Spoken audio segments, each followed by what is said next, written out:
It's Wednesday, the 25th of August here at the Tirconaill Tribune with myself, John McAteer, Eamon McFadden and Declan Kerr, and both of you are very, very welcome as we take a look across the pages of this week's paper, which has been a very, very busy one. Numbers of good stories on the front, and we're going to start with one of them with you, Eamon. Yeah. And it is Noah's bed push. Tell us about that. That's it, I suppose. It's one of the biggest stories over the last few days within the county, indeed further afield than that. But that was a heroic effort by Team Noah, this bed push that was taking place from Crumlin Children's Hospital to Letterkenny Hospital. Team Noah was made up of Noah Gooch, young lad who's gone through leukemia treatment at the moment. His father's well-known Highland radio presenter Lee Gooch, and he was joined by his former colleague Sean Doherty, former anchor of the main show, I suppose, in Highland, and Robert O'Connor, Mary Duffy, Brian McCracken, Dennis Ferry and Leslie O'Donnell. And they pushed the bed all the way from Thursday till Sunday evening from Crumlin Hospital to Letterkenny, covered over 250 kilometres, and they gained an absolute huge admiration, and even more importantly, they gained a huge amount of money along the way for 9 very worthy beneficiaries. So at the moment, they've raised over €122,000.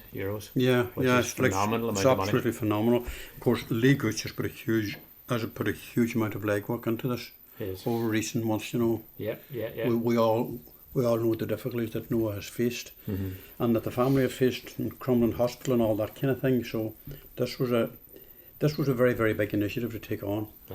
And it really captured the imagination too. Captured the imagination of the whole country, and you know, it was nice to see Sean Doherty and the former stars of Highland Radio all back again, and they all added their own input to it, believe it or not, you know.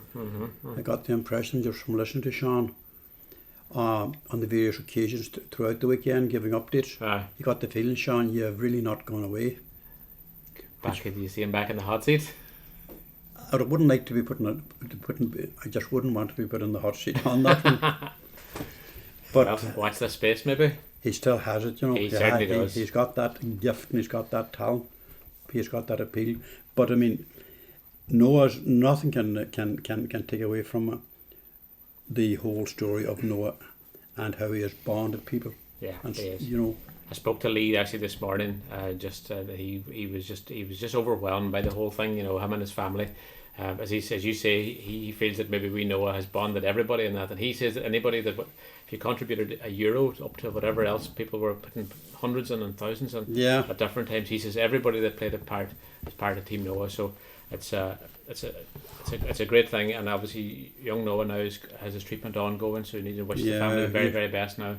You're seeing here that Lee was joined by his former colleague Sean Doherty, along with Robert O'Connor, Mary Duffy, Brian McCracken, Dennis Ferry and Leslie O'Donnell. Yeah, great team. And a great team, and we just wish the family well in the future, and let's hope that fund keeps growing and growing. I don't know how long they will let it go before they decide. I'll let it go a while yet, because it's funny, I even noticed from yesterday to today it had still gone up a nice few thousand, so the word is still getting out there. So that's a nice positive story to begin with. The next one, Declan, is slightly more difficult in that it is about an arbitration hearing involving soccer, Kilmacrenan and Celtic. Yeah, that's Kilmacrenan and Celtic, John, yes, and the club are telling me that they're set to meet next week to discuss the fallout from that recent independent arbitration hearing, which resulted in them being stripped of the Donegal Premier Division title. This goes right back to August of last year when Kilmacrenan played Cranford, and they were found to have played a suspended player in that game, and that resulted in them losing 3 points, which had a material impact on them in terms of the Premier Division.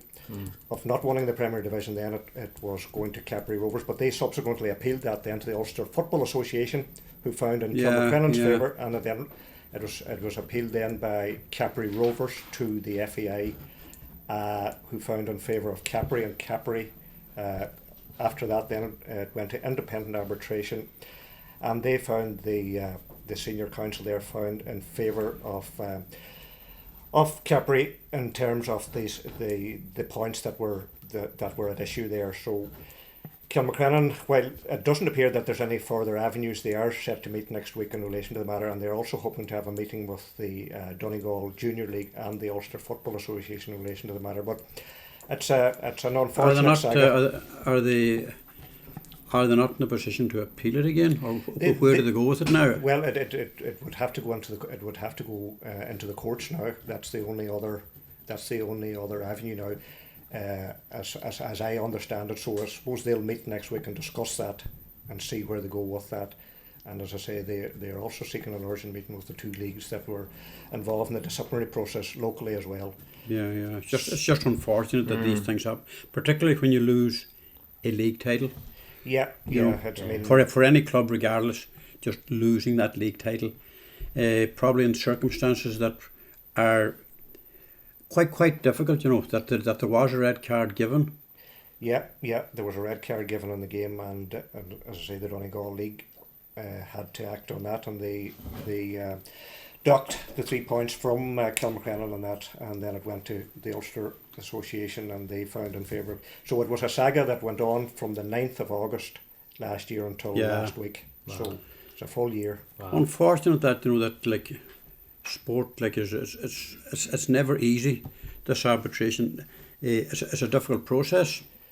It's a very tricky process, and I suppose it has been a long process as well, and I suppose the evidence that was before the arbitrator, he found in favour of Cappy in this situation. So listen, Kilmacrennan's going to meet on it next week, and we'll see where it goes. We'll keep an eye on that one. We have a story now, Eamon, that you have been involved in writing. Yeah. I know you're a kayaker as well, but this is a I'm just looking at the headline of it. Friends Unite for Kayak Challenge is the headline. Friends Unite for Kayak Challenge. Yeah, so I went down yesterday actually to just down beside Mulroy Bridge to meet up with Jason McCahill from Ramelton, Shane Friel and Colin Talbot from Fannet. I thought you went to Ramelton, did you not? Well, I went to Ramelton, but then I came back to Mulroy. So you didn't have your kayak with you? Didn't have my kayak with me. Well, I did have my kayak. Actually? I did have a kayak with me. And that's what's pictured in there with the three gentlemen, you see. So basically, the three chaps, along with their friend Sean McGarvey from Ficarra, they're about to take on a fairly significant kayak challenge now for a range of good, worthy charities as well, including the Tolan family, the Irish Wheelchair Associations, and the Children's Ambulance Service known as the Bumbulance. And so that is, the boys are it's going to be way over 30 miles on this Kayak Quest, and they're going to basically take it on a route around Lough Swilly and Mulroy Bay. So one of them legs they're going to do it over 2 days. One of them is about When are they doing this? That now takes place on September the 4th and the 5th. They'll do it over 2 days. They're hoping now that they will be joined along the way by That's the first weekend of first September. weekend, and they're going to go with the first tides each of those days, so you need to keep an eye for that particular tide time with that. They're hoping to be joined by Joe Brawley, the well-known GA pundit. So Joe is waiting for a commitment on that, but they understand he may be joining them, and that's what they're going to do. So the first thing is going to start going through Lough Swilly, and that's a 29 mile route that will see them leave near Ramelton and make their way over to the sort of the stores in Port Salim. And the second day sees them start in Wood Quarter in Cranford and follow an 11 mile route up. It'll end up on the top of Fannet up at Ballyhorsky Pier. In terms of kayaking, Eamon, is that a very big challenge to take on? That's a fair bit of time sitting down when you think about that. Now I know Jason had said that quite a seasoned kayaker had done one of them before and had spent about 6 hours in the kayak seat, which is a fair bit in one go.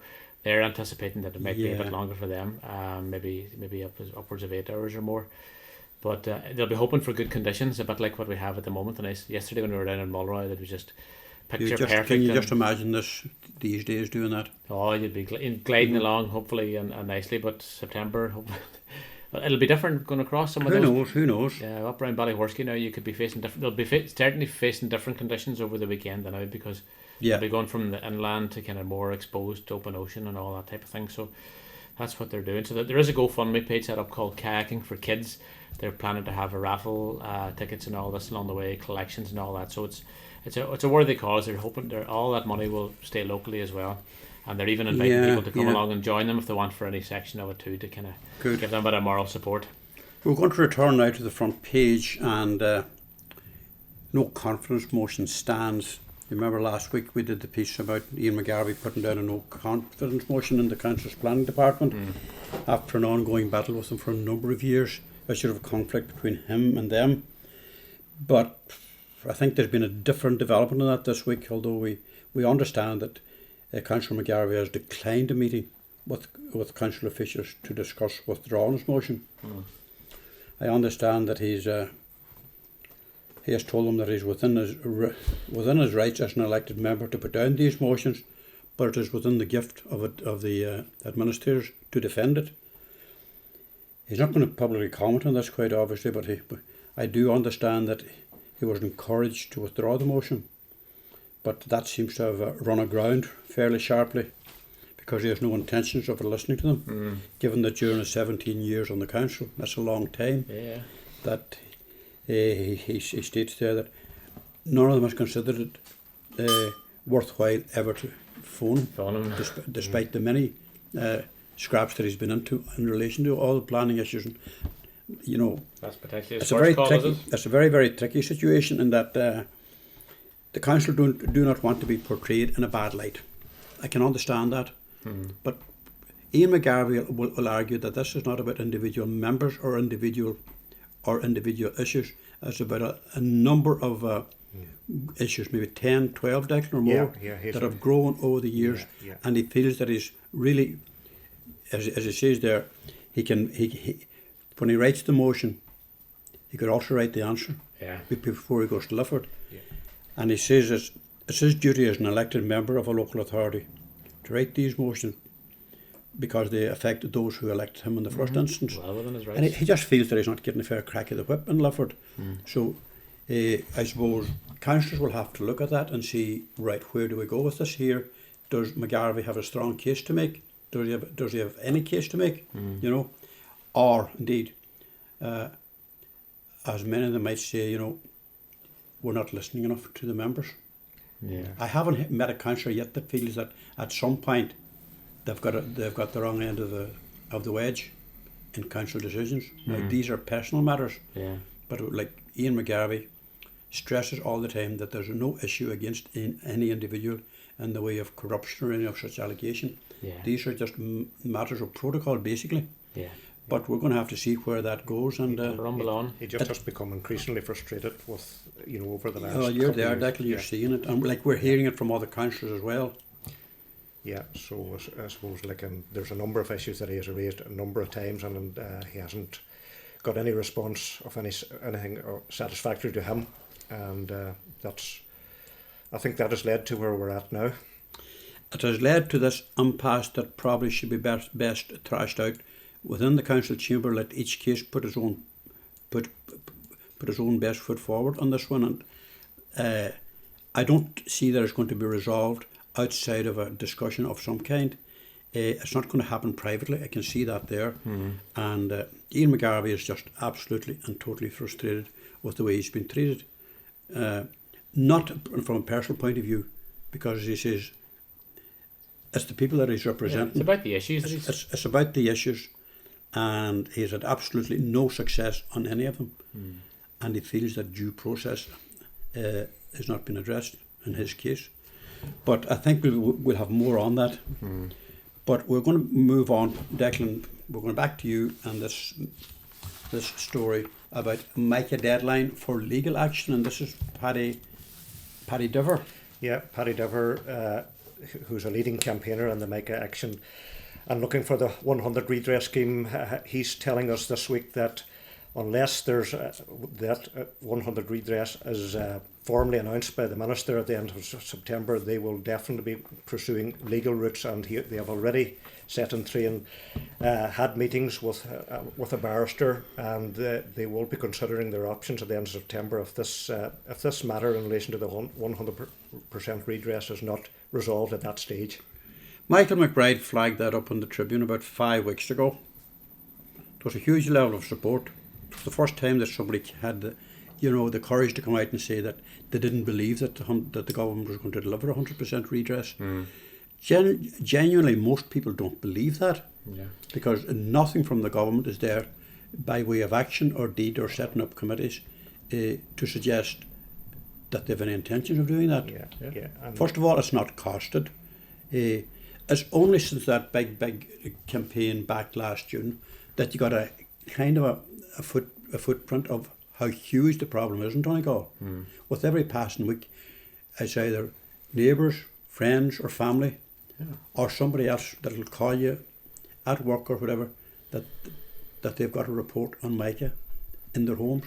What can they do about it? What do they do about it? The stark reality coming. The stark reality. Yeah. The problem is that people are already heavily indebted with mortgages. Can they get another mortgage sorted out? That remains to be seen. Mica redress is probably going to be put on the long finger. They're going to try to drag this out beyond the general election. Let that be a year, 2 years or 3 years away. Or it could easily be 2 years away. Because to get over that hurdle, the government would have to bite the bullet and reach a formula with the local authorities in administering it to protect the public purse, first of all, from any claims over and above what is agreed. That you simply can't go in there and make an outrageous claim. Not that anybody's planning to do that, but you're dealing with getting the job done in a big hurry. You may have to pay a premium price for it. Yeah. If, as we think, there are 5,000 properties in Donegal, and there are probably hundreds of commercial properties. I mean, this could be 4, 5, 10 years away. People will not have homes to live in at that point. And the government has not brought any lack of urgency to this over the past 5 years, really. I mean, RTE came down here in 2016 and did a major 25-minute feature on prime time. And back then you kind of thought, well, this could easily be the beginning of the end for these people. But it was just parked. And the way things are going now, since last June, April, May, June, that culminated in that big rally in Dublin, it seems to be parked again.